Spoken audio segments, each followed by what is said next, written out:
कार्तिक 9 साल का था। उसके मम्मी पापा एक ही कंपनी में काम करते थे। उनके ऑफिस चले जाने के बाद वो अकेला रह जाता था। इसलिए उसका ध्यान रखने के लिए घर में एक नैनी रखी हुई थी।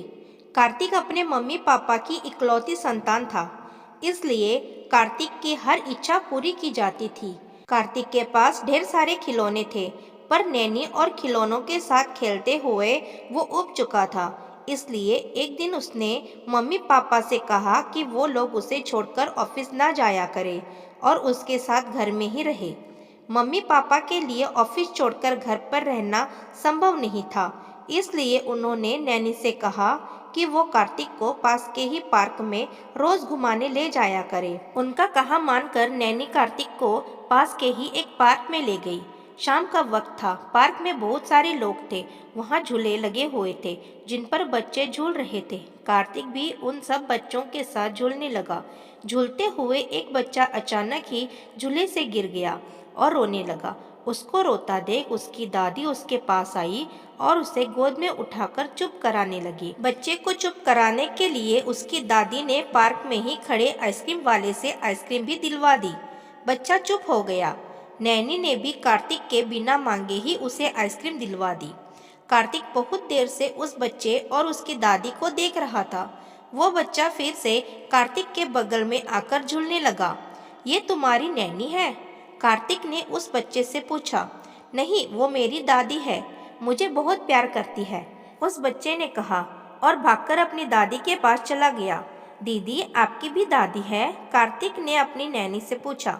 नहीं, मेरी दादी तो अब इस दुनिया में नहीं रही, पर नानी है और नाना जी भी, नैनी ने बताया। फिर कार्तिक और नैनी घर आ गए। रात को कार्तिक के मम्मी पापा घर आए तो कार्तिक ने उनके सामने एक अजीब सी जिद रख दी। वो कहने लगा कि मुझे दादी, दादाजी, नानी और नाना जी भी चाहिए। उसके मम्मी पापा उसकी बात सुनकर चौंक गए। नैनी ने बताया कि पार्क में बहुत से बच्चे अपने दादा दादी के साथ आते हैं। उन्हें देखकर ही कार्तिक के मन में यह बात आई। कार्तिक की मांग गलत नहीं थी, पर पूरी भी नहीं हो सकती थी, क्योंकि चारों में से कोई भी इस दुनिया में नहीं था। और रही रिश्तेदारों की बात, तो उसके मम्मी पापा दूसरे शहर में रहते और रिश्तेदार दूसरे शहर में रहते थे। मम्मी पापा ने कार्तिक को समझाने की बहुत कोशिश की, मगर वो नहीं समझा। उसने नैनी के साथ पार्क जाना भी बंद कर दिया और हमेशा चुप चुप और चिढ़ा हुआ रहने लगा। कार्तिक की ऐसी हालत देखकर उसके पापा को एक उपाय सूझी। चलो आज हम दादाजी, दादी, नानी और नाना जी सबसे मिलेंगे, कार्तिक के पापा ने कहा। कार्तिक बहुत खुश हुआ। फिर उसके मम्मी पापा उसे एक वृद्धाश्रम ले गए। कार्तिक को देखकर वृद्धाश्रम में मौजूद वृद्ध लोग बहुत खुश हुए। उन्हें कार्तिक के रूप में एक पोता मिल गया था और कार्तिक को दादा दादी। कार्तिक सभी के साथ खूब खेलता रहा। फिर वो लोग रोज शाम को वृद्धाश्रम के लोगों से मिलने जाने लगे। मेरे प्यारे दोस्तों, आपको ये कहानी कैसी लगी कमेंट में ज़रूर बताएं।